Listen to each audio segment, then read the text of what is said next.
Усім прывітанне, з вами по-ранейшаму Зміцер Лукашук, і мы працягваем эфірны наш дзень са студыі Еўрарадыё ў Варшаве. Наш чарговы госць, дырэктар Інстытута палітычных даследаванняў «Палітычная сфера», старшы навуковы супрацоўнік універсітэта Вітаўтаса Магнуса, палітолог Андрей Казакевич. Добрый дзень, спадар Андрей. Добрый день. Спадар Андрей, давайте адразу, як кажуць, быка за рогі, мураша за вусы і ўсё астатняе да самай актуальнай, можа быць, бліжэйшай падзеі. Гэта 4 лістапада. Ну вось напярэдадні мы з вами сустракаемся. На 4 лістапада запланавана, так бы мовіць, сустрэча Пуціна і Лукашэнкі, падчас якой, ну, як анансавалася раней, нібыта будуць падпісаныя 28 саюзных праграм, якія мелі раней назвы дарожных карт па інтэграцыі Беларусі і Расіі, паглыбленню інтэграцыі ці далейшай інтэграцыі. Так вось, чаго чакаць? Ці чакаеце вы гэтага падпісання, асабліва з улікам таго, што сустрэча вочы ў вочы, так бы мовіць, за адным сталом не адбудзецца? Усё праз інтэрнэт. Ну, мы подписание неких документов, напевно, можно чекать. Хотя, знову ж, конечно, зараз нечто предказывать складано, тому что, ну, много разов эта процедура уже переносилась. Але, ну, нельга выключать. Але в любом выпадку. Но вот, коли это такие документы будут подписаны, я не хочу за все будет выглядать как то, что было опубликовано на початку осени. Это значит, что, ну, в основном это будут агульные фразы с незразумелыми горизонтами и, главное, без деталей. Так, потому что проблема тех документов, які мы уже бачили по союзной интеграции, по союзным программам, да, які ранее назывались дорожными картами, их основная проблема, что там вот нема істотних деталей. Там шмат есть агульных фразаў про то, что треба синхронизовать законодавство, треба поглыбить взаимодействие, але яким чином это будет отбываться, кто что будет синхронизовать, Беларусь будет принимать российское законодавство, там, может быть, будут выдумываться некие больше складанные схемы, все это документы не дают. Таму, нават калі адбудзецца падпісанне, напэўна, нейкім эпахальным гэта нельга будзе назваць. Такім чынам, вось гэтыя перасцярогі, што зараз падпішуць дакументы, у нас тут будзе агульнае падатковае заканадаўства, адзіная валюта, хутчэй за ўсё расійская, ну і гэтак далей, гэтак далей. То есть гэтыя перасцярогі, яны пакуль што, ну, не актуальныя. Ну так, яны не актуальны. Ну, на падатковому законодаўству больш ці менш, напэўна, прагрэс можа быць, але все равно гэта расцягнецца на гады, гэта не тое, што уступіць эту сілу прямо адразу пасля напісання, а пра валюту, в принципе, пытанне не стаіць. Ну, як пра некую такую кароткатэрміновую мэту, дасяжную ў бліжэйшыя гады нават. Так ці можна тады па выніку сказаць, што Лукашенко ў чарговы раз адбіўся ад нейкіх пасягательств Кремля? Да не, мне здаецца, якраз все ідзе ў такім звыклым режиме. Просто у нас стасункі уже давно разгортваюцца по сцэнару пастаянных нейкіх эскалацый, потым залагоджванняў. Гэта, по великому рахунку, такі стыль паводзінаў Лукашенка на міжнароднай арене. У розных кантэкстах мы гэта ўжо бачылі. Таму не адбіўся, але просто гэта яшчэ адзін раунд. Такі вот, так, Расія прасоўвае свае інтарэсы, беларускія ўлады прасоўваюць свае, звязаныя з тым, каб все-таки атрымаць нейкія прэферэнцыі, там, скажем, по нафте, газу, по доступу на расійскі рынок. Вот. Ну і в выніку нейкіх таких вот конфронтацый все-таки стороны прыходзяць да нейкага часовага компромиссу. Ну вот, здаецца, этот сюжет, он яшчэ раз просто разыграўся. Тым не менш, но я не буду сцвярджаць, ад вас, здаецца, такога не чуў, але іншыя эксперты казалі, што, маўляў, Пуціну неабходна чарговая невялікая перамога, і вось падпісанне саюзных праграм з Лукашэнкай і фактычна, ну, уцягванне яшчэ глыбейшае Беларусі у сферу ўплыву России, ну, фактычна, вот ужо тут фармаванне адзінай дзяржавы, можна так падаваць пры жаданні, гэта было б такой перамогай. Калі тут нічога такога значнага падпісана не будзе, што атрымліваецца, у Пуціна укралі перамогу, ці просто прапаганда ўсё адно падась это як перамогу, а яны там паміж сабой гэта ўсё вырашаць? Ну, пытанне, навошта Пуціну гэта перамога, так? Якраз таки трэба была прыгожая карцінка перад выбарамі ў Дзяржаўную Думу у верасні, і гэтая карцінка была забяспечана. Там якраз таки казалі пра большае, чым бы не падпісалі, дэкларавалася большае, асабліва калі, ну, узгадаць яшчэ некаторыя укіды перад сустрэчай. Вось пра тое, што могуць быць падпісаныя прямо ўсе карты адразу і пра значны прагрэс у перамовах. Ну, але пасля выбараў тут асаблівых такіх прычынаў атрымаць перамогу менавіта зараз няма. Тым больш, што, ну, давайте не будем забываць, што зараз Беларусь не такі добры партнёр, ну, беларускія ўлады, прынамсі, каб рабіць нейкія стратэгічныя крокі.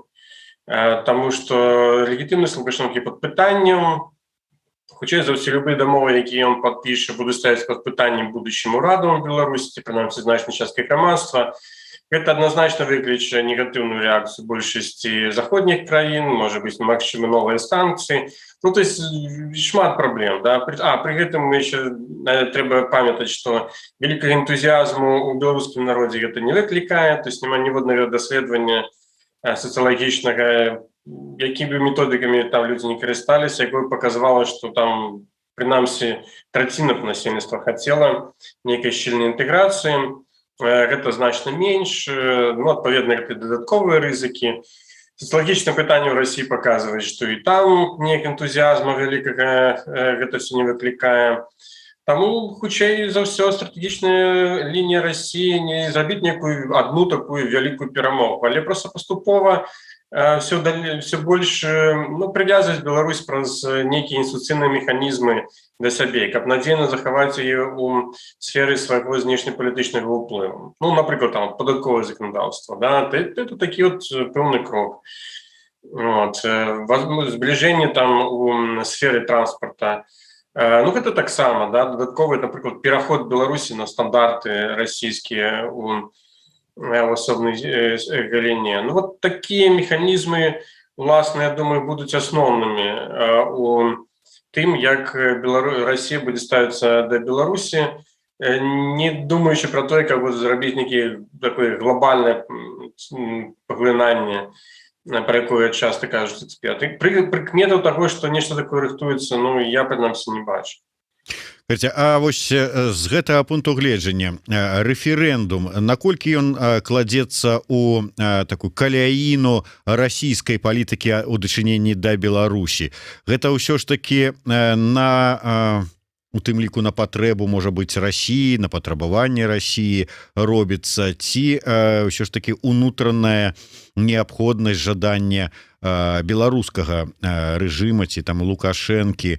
І калі вот зараз такая сітуацыя адносінаў, ну, як это кажуць, устаканілася ўсё троху, то ці не трэба было б увогуле там адмовіцца ад этой вот бздуры? Ну, я думаю, что тут, конечно, комплекс факторов. Нельзя сказать, что... Ну, мы докладно не ведаем, да? Мне все-таки падаецца, что хутчэй за ўсё былі нейкія дамоўленасці, што тычыцца рэферэндумам паміж Лукашенко і Пуціным на пачатку палітычнага крызісу. І, як вядома, нават афіцыйныя асобы Расіі некалькі разоў выказваліся, што яны бачаць менавіта ў гэтым вырашэнні унутрыпалітычнага крызісу. Ну так, з аднаго пункту гледжання сітуацыя стабілізавалася, але гэта не здымае з парадку дня пытання палітычнай рэформы ў Беларусі. Ні для Расіі, ні для унутранай эліты, да, ці нейкіх колаў, якія зараз прымаюць палітычнае рашэнне, да, далучаны там да вышэйшага палітычнага ўзроўню. Все разумеюць, што сітуацыя можа просто за один день измениться, калі там, скажем, со здоровьем нешта там не будет, да, у Александра Лукашенко. Ці, скажем, за того, что будут допускаться новые помылки у знешней политики, ці внутренней. То есть ситуация все равно остается неустойливой. Как бы забыть ее устойливой, необходна реформа. Я думаю, что з гэтага тым ліку і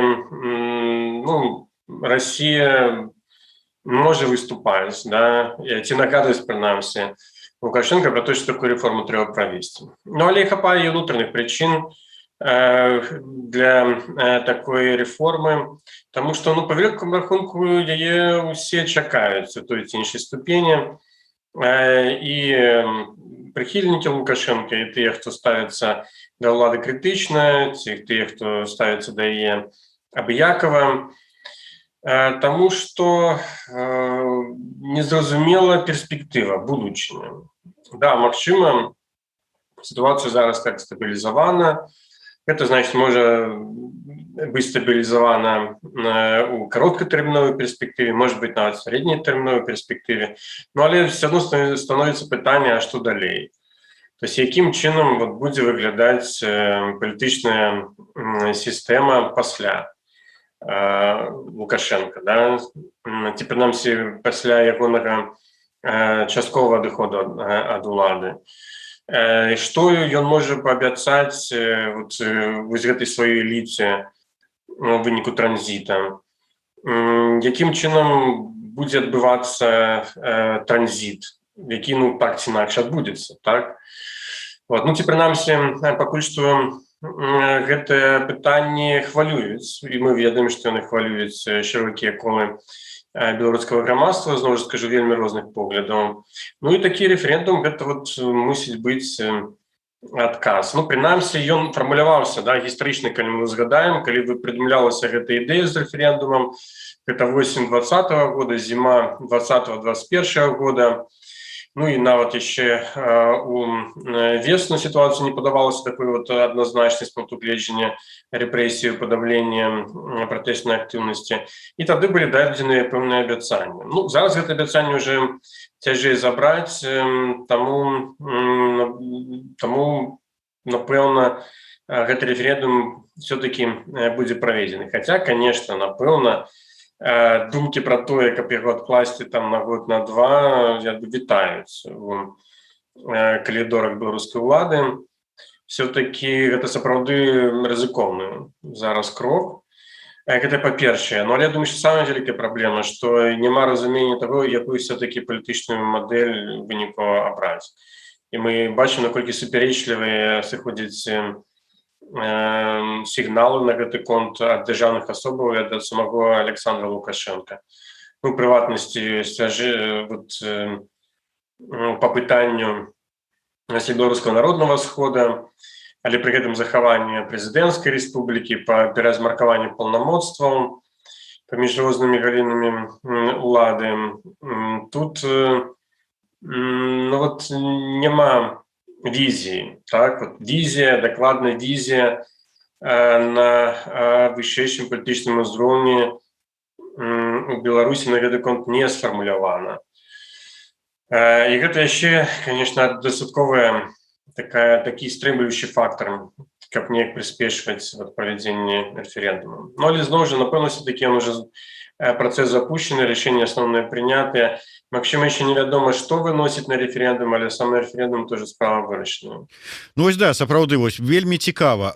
Нам ужо кажуць фактычна ледзь не пра дату рэферэндума, і да яго ўжо лічы, колькі тут засталося 3 месяцы, а да гэтага часу мы не ведаем, што там будзе, за што людзям прапануюць там галасаваць ці выказвацца супраць.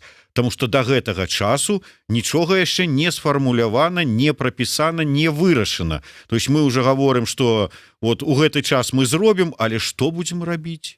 Да гэтага часу невядома.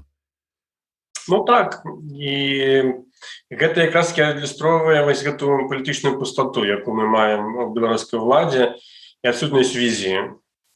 Таму што рыторыка ў асноўным будуецца на тым, што вот мы адбіваемся ад ворагаў, мы неяк змагаемся, мы вот стаім, але куды мы рухаемся, ці куды мы будзем рухацца, як толькі вот атака і агрэсія сыдзе, абсолютно незразумела. І я думаю, што самому Лукашенко вельмі складана прыняць тут рашэнне, таму што ён не ўпэўнены у тым, якой бы ён хацеў себе палітычную будучыню, і не пэўнены у тым, якая мадэль уласна спрацуе, каб буде гарантаваць той, што ён хоча. А хоча ён як бы пераемнасці гэтай сістэмы, і каб ён застаўся, і нейкія, магчыма, іншыя новыя сілы крыху прыйшлі, і каб абавязкова была пераемнасць з ягоным, такім, скажем, ідэалагічнымі пасыламі, які ён трансляваў апошнія гады. Але ясна, што все гэта не пытанне Канстытуцыі, ці прынамсі не толькі Канстытуцыі, але пытанне шырокай палітычнай рэформы. І, конечно, таго, што гэтую палітычную рэформу трэба праводзіць ва ўмовах, калі ты не маеш большасці. Прынамсі, хутчэй за ўсё гэтай большасці у Александра Лукашэнкі няма, і, магчыма, уже ніколі не будзе. Гэта складанае пытанне, таму і, думаю, адкладаюць з публікацыі, ці хутчэй нават з рашэннем адкладаецца само рашэнне. Акрамя гэтага, неяк так склалася апошнія гады, што улады ў прынцыпе лічаць за лепшае, асабліва там народ ні пра што не інфармаваць. І замест таго, каб будаваць такую празрыстую сістэму прыняцця рашэнняў, якія лёсавызначальныя могуць быць для ўсёй нацыі. Выбрана стратэгія такая, што мы думаем, а як прыдумаем, так і самі зробім, а што вы там, як вы будете на гэта рэагаваць, для нас не так істотна. Вы мусіце прыняць тое, што мы за вас вырашым. Я думаю, што добрым прыкладам в дадзеным кантэксце ёсць усе гэтыя перамовы пра інтэграцыю. Чаму не было зрабіць гэта публічна яшчэ 3 гады таму, абсолютно незразумела. Толькі нервавала людзей, дазваляла спекуляваць на гэтым пытанні, нічога з гэтага, здаецца, ніхто не выйграў. Але з Канстытуцыі, з палітычнай рэформай вельмі падобная сітуацыя. Лічыцца, што гэта ўсё можна абмяркоўваць і без таго, каб проста нават інфармаваць, не толькі каб включаць шырокую грамадскасць. Што вы, нам расказваюць так званыя дэпутаты пра тое, што ім там прыйшлі тысячы, калі не дзесяткі тысяч прапановы ад грамадзян Беларусі пра тое, што трэба унесці ў новую праект Канстытуцыі, што там адлюстраваць, што зрабіць. Вот вам прыкмета таго, што дакладней не прыкмета, а доказ таго, што шырокае абмеркаванне было, на іх погляд.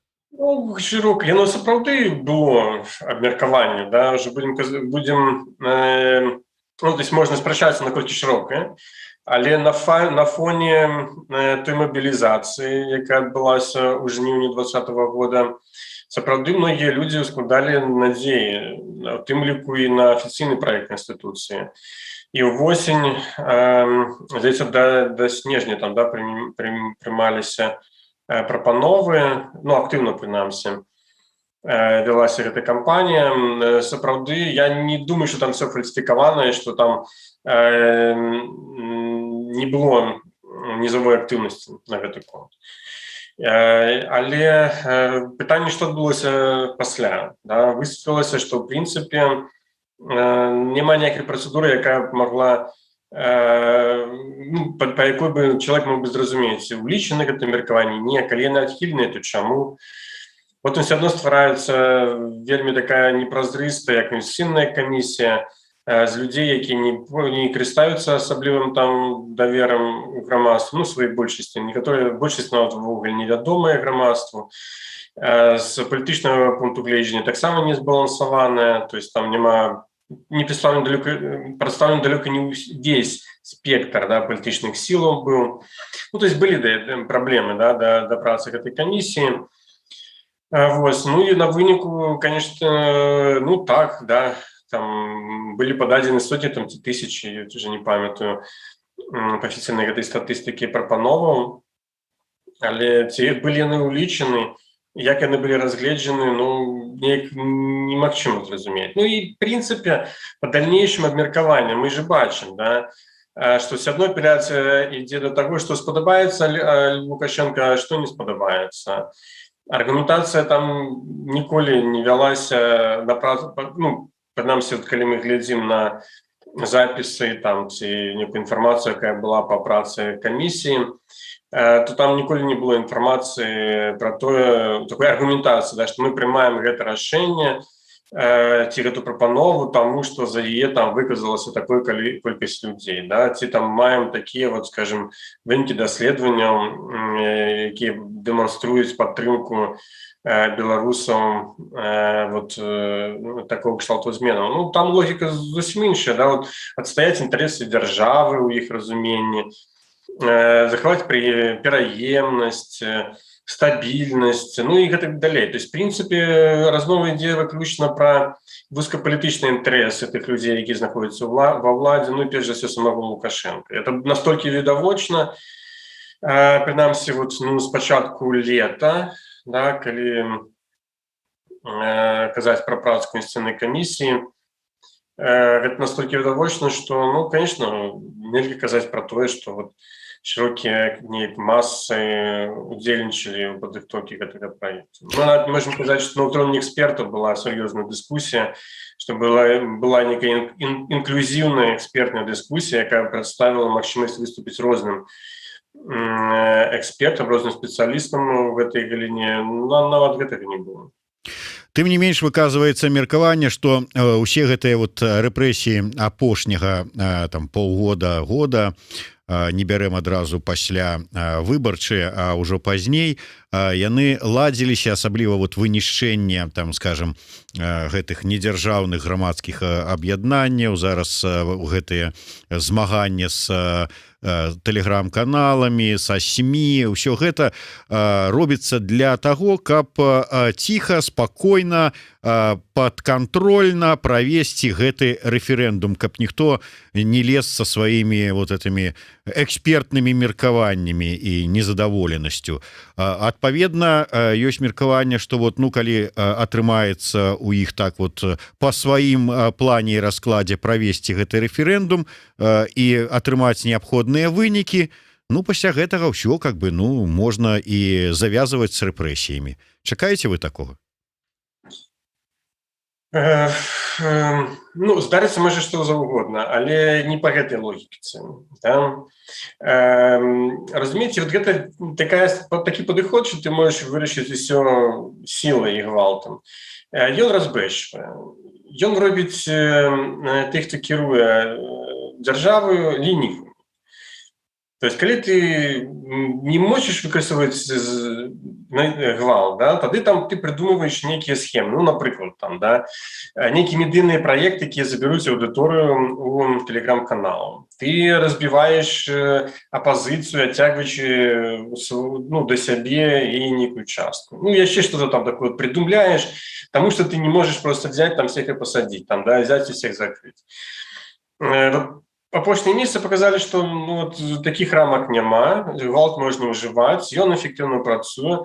Пытанне, навошта пасля рэферэндума ад яго адмаўляцца, калі гэта можна просто так вот, да, бах, там, і все пазачыняць, а не тое, каб там працаваць над тым, каб, вот, скажем, адваяваць інфармацыйнае поле, там, ці працаваць над тым, каб зноў атрымаць большасць, каб там знізіць рэйтынг апанентаў, павысіць свой. Ну, тут как бы ты грошаў патрабуе, некай энергии и какого-то вот креативу и шмат еще чего.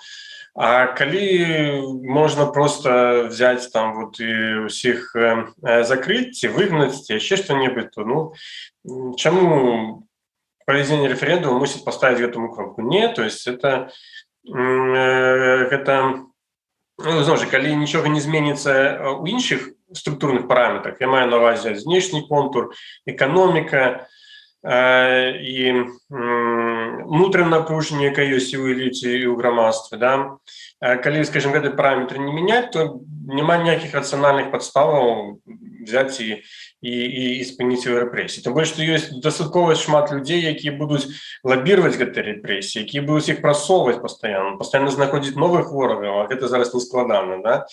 Вось, для таго, каб проста захаваць свае пазіцыі, свае рэсурсы.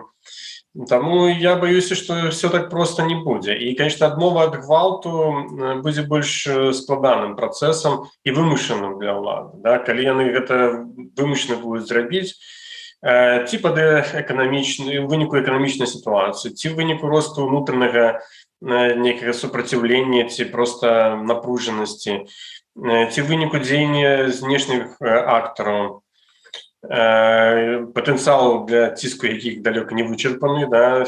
Тут таксама яшчэ шмат у нас невызначанасці. Ну і вот праз такое, конечно, можна прагназаваць, што сітуацыя будзе вяртацца да нармальнасці, да эскалацыі, но але не сама перамога на гэтым рэферэндуме, тым больш, што не факт, што ён пройдзе гладка. Ён якраз можа прадэманстраваць, што люди не забылі. Пратэставаць можа не будуць, але прадэманструюць, што все адно яны яшчэ не змірыліся з усім, што адбылася, што, скажем так, все рызыкі застаюцца, большасці все адно няма. Ну і гэтак далей. Ну, конечно, паглядзім, чым это все завершыцца, але такі сцэнарый, я б сказаў, нават базісны. І ў вынікі гэтага рэферэндума могуць стаць падставай для яшчэ большай трывогі, а не падставай для того, каб неяк расслабіцца. Ну, ці прынамсі так это будзе преподносіцца рознымі там аналітыкамі, журналістамі, ну і чыноўнікамі, якія будуць імкнуцца ўплываць на тое, якія рашэнні пра палітычнае развіццё ў Беларусі будуць прымацца пасля рэферэндума. Яшчэ одна тэма, якую хацеў бы з вами абмеркаваць, гэта так міжнародная канферэнцыя ў Вене, якая плануецца пройдзе 22 лістапада. Ініцыятарам яе афіцыйна выступае Аўстрыя. Канцлер Аўстрыі агучыў гэтую ініцыятыву. Беларускае пытанне і палітычны крызіс у Беларусі асноўная тэма. Маўляў, будуць прадстаўленыя шырокія колы дэмакратычнай супольнасці Беларусі. Чакаецца прысутнасць прадстаўнікоў беларускага рэжыма, Расіі, ну еўрапейскія таксама прадстаўнікі.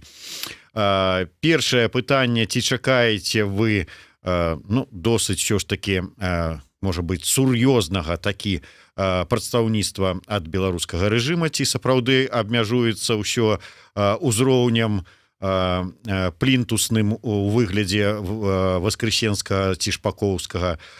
І другое, увогуле, ці ёсць нейкія у вас спадзяванні на гэтую канферэнцыю у плане вырашэння палітычнага крызісу ў Беларусі, ці патрэбнае, але чарговае такое мерапрыемства па беларускім пытанні? Ну, вялікіх чаканняў, чаканняў такіх, да, у мяне, напэўна, няма. Я думаю, што гэта канферэнцыя, конечно, можа, калі ўсё складзецца, зноў жа, да. Мы бачым, што не ўсё складваецца, прынамсі па рэакцыі афіцыйнага беларускага боку зараз. Калі ўсё складзецца, то это можа быць проста нейкім пачаткам. Пачаткам нейкіх кантактаў ці нейкіх кансультацый, можа нават не прамых, паміж двумя бакамі. Мне падалася, гэта было карысна абсалютна ўсім.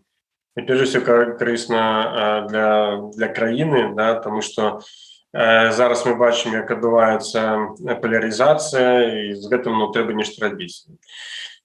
Я не думаю, што там зноў жа подкрэслю, да, это не пытанне перамоваў, это не пытанне дасягнення нейкіх там кампрамісаў, гэта не трэба чакаць гэтай канферэнцыі, но але можа быць будзе прынамсі будзе нейкая дыскусія, нейкі дыялог, нейкі абмен думкамі ці прынамсі пазіцыямі нават ускосным, то есть не прамы, калі там скажем гэта будзе не ў межах адной панелі там а розных. Вот, калі раптам нават гэта адбудзецца, то это можна лічыць поспехам, да? І спадзявацца на тое, што все-таки Беларусь будзе неяк выходзіць з таго крызісу, у які патрапіла, і ну гэта будзе прынамсі лепш, чым нічога. Што тычыцца прадстаўніцтва, ну я не належу там да кола арганізатараў, таму не цяжка сказаць. Але наколькі мы бачым па адкрытым крыніцам, то ну, з цяжкасцю ідзе гэты працэс. Перш за ўсё з-за таго, што беларускія ўлады катэгарычна адмаўляюцца нейкім чынам у гэтым удзельнічаць. Ну, прынамсі, калі казаць пра фармат вырашэння крызіса, беларускі крызіс, там вот і нейкія блізкія, да, калі словы выкарыстоўваюцца, то гэта для іх з'яўляецца непрымальным. Можа быць, некай больш мяккай форме нейкае прадстаўніцтва і будзе, но калі там проста будзе, як зараз, да, уже больш кажуць не то, што это канферэнцыя прысвечаная беларускаму крызісу, яго там вырашэнню, але хутчэй будзе канферэнцыя там пра будучыню Беларусі, ці ввогуле паразважаць па сітуацыю Беларусі, што там можна зробіць, каму дапамагчы. То есть, ну вот, можа быць, пры перафарматаванні нейкае прадстаўніцтва будзе, але ну, мне асабіста падаецца, што будуць закрывацца беларускія ўлады. Ты ж па той рэакцыі, якую мы бачылі апошнім разам, ім все-таки вельмі не хочацца ні ў якім фармаце сядаць за один стол, не стол перамоваў, а просто за один стол, да, ці прысутнічаць на адной пляцоўкі з сваімі палітычнымі апанентамі. З еўрапейцамі окей, з рускімі, ну, уже как бы кепска, ну, я маю на ўвазе, калі разам і першыя, другія, да, ну, але, напэўна, што-то там как-то на гэта могуць пайсці. Але каб легітымаваць, да, прысутнасць палітычнай альтэрнатывы, ну вот гэта вялікая інтрыга. Гэта будзе вельмі складана. Нават на ўзроўні экспертным, так? То есть нават калі мы просто возьмем ўзровень тых людзей, якія ну, каментуюць палітыку вот, пра дзяржаўным рэчышчы, да, ці там, скажем, якія-небудзь дробныя чыноўнікі, так, былі прадстаўлены. Нават на гэтым узроўні, думаю, што гэта будзе складана. Ну, але калі гэта адбудзецца, то гэта будзе все-таки вельмі добры знак. Нават калі гэта адбудзецца хоць на невысокім узроўні. І гэта, можа быць, сапраўды будзе нейкім такім ну, пачаткам вырашэння. Вы ведаеце, я час ад часу вымушана, выбачаюся, гляжу беларускае тэлебачанне, і такое адчуванне, што імкненне нават роздума пра пачатак вырашэння палітычнага крызісу там няма, таму што ідзе пастаянная накрутка і далей, і далей, і далей, што вось вакол ворагі, унутры ворагі, паўсюль ворагі, здраднікі і ўсё, і трэба змагацца. Вось такая накрутка. Я ўвогуле гляжу на гэтых прапагандыстаў, асабліва аднаго ардынаноснага, і ўжо так вот чакаю, калі ж ён нарэшце дарасце да ўзроўню там нармальнага юродавага, калі будзе просто плеваць у камеру і там вапіць што-то і катацца по падлозе студыі, таму што вот ну, такое адчуванне, што толькі да гэтага ўсё ідзе, спрабуючы накруціць, пра якое там нейкае нават роздумы пра там урэгуляванне, там спробу там наладзіць нейкія. Да, ну, беларускія дзяржаўныя медыа — это не той узровень, дзе могуць адбывацца нейкія развагі про лёсавызначальныя рэчы, да? То есть задача дзяржаўных медыа мабілізаваць свой электарат, ствараць вось такую картинку чорна-белую, конечно, негатыўна выставляць сваіх апанентаў. Ну і вот таму увогуле думаць так, что вот праз гэтыя знакі мы можем зразумець, что адбываецца ў уладзе, я думаю, что это misleading, да? То есть это накладна не самая лепшая стратегія. Ведется такие разваги ведутся, конечно, на іншым узроўні, то, что можно назвать высшим палітычным узроўнем. Конечно, зараз гэтым вельмі все непросто и кепска. Я думаю, что позиция в основном Александра Лукашенко заключается в том, как не иметь никаких стосунков с альтернативными силами, как не признавать, подавлять. И думать про палітычную реформу, про палітычное развитие, вот сыходзячы з позиции силы. Ну, але, конечно, там есть разные люди, некоторые разумеюць, что это будзе вельмі складана реализовать, тем больше вельмі будзе складана пабудаваць некую стойлівую модель без того, как не каптаваць прынамсі частку апозіцыйнага палітычнага спектру, неадпаведна электарату вот, у новую модель. И что трэба думаць наперад и придумаць значна больш складаныя модели. И вось калі я казаў про тое, что вось такая конференция, нейкі іншы можа пляцоўка можа стаць пачаткам, я не сказаў, что это значит, что вот там праз месяц все завершится. Не, але прынамсі можа быць будуць выпрацоўвацца нейкія механизмы, будет адбывацца коммуникация, значит, что может быть просто поляризация будет меньше, да, и вот всякое такое вот вар'яцтва, что мы зараз бачым на дзяржаўных телеканалах, перастане быць настолькі актуальным, як гэта зараз ёсць. Ну, а вяртаючыся еще раз до дзяржаўных телеканалаў, гэта ж як рубільнік, то есть што ім скажуць, то яны будуць рабіць. Мы добра ж памятаем досвід 2020 года, як все хутка развернулася. Там от того, что Россия была ворогом, тут уже Захад стал ворогом, то боевики из усходу шли, то уже там танки едут с заходней межи. Ну, это как бы все тут подпорядковывается достатково, скажем, простому регуляванню. Тому будзе палітычная воля, конечно, и Азяронок почне казаць про диалог, про любовь там до своих оппонентов там и что-нибудь такое. Ну, коли не Азяронок, то значит нехто іншы завесці яго гэта агучыць. Вось, таму, конечно, хотелось б, напэўна, ім, каб гэта так все было, вот як показано по БТ. І притым хотелось б, каб большасць грамадства прыняла такую модель свету і пачала ў ёй жыць. Пытанне ў тым, ці змогуць яны прадавіць гэту модель. Пакуль што гэта не выглядае відавочным. Ну, а калі не атрымаецца, то так ці інакш трэба будзе ісці на нейкі дыялог. Пытанне, конечно, калі, на якіх умовах там гэта дае. Ну, спадзяемся, што як мага хутчэй і умовы гэтыя будуць не кабальныя для беларусаў. Дзякуй вялікі. Андрэй Казакевіч, Зміцер Лукашук былі з вами падчас эфіра Еўрарадыё. Слухайце і глядзіце нас.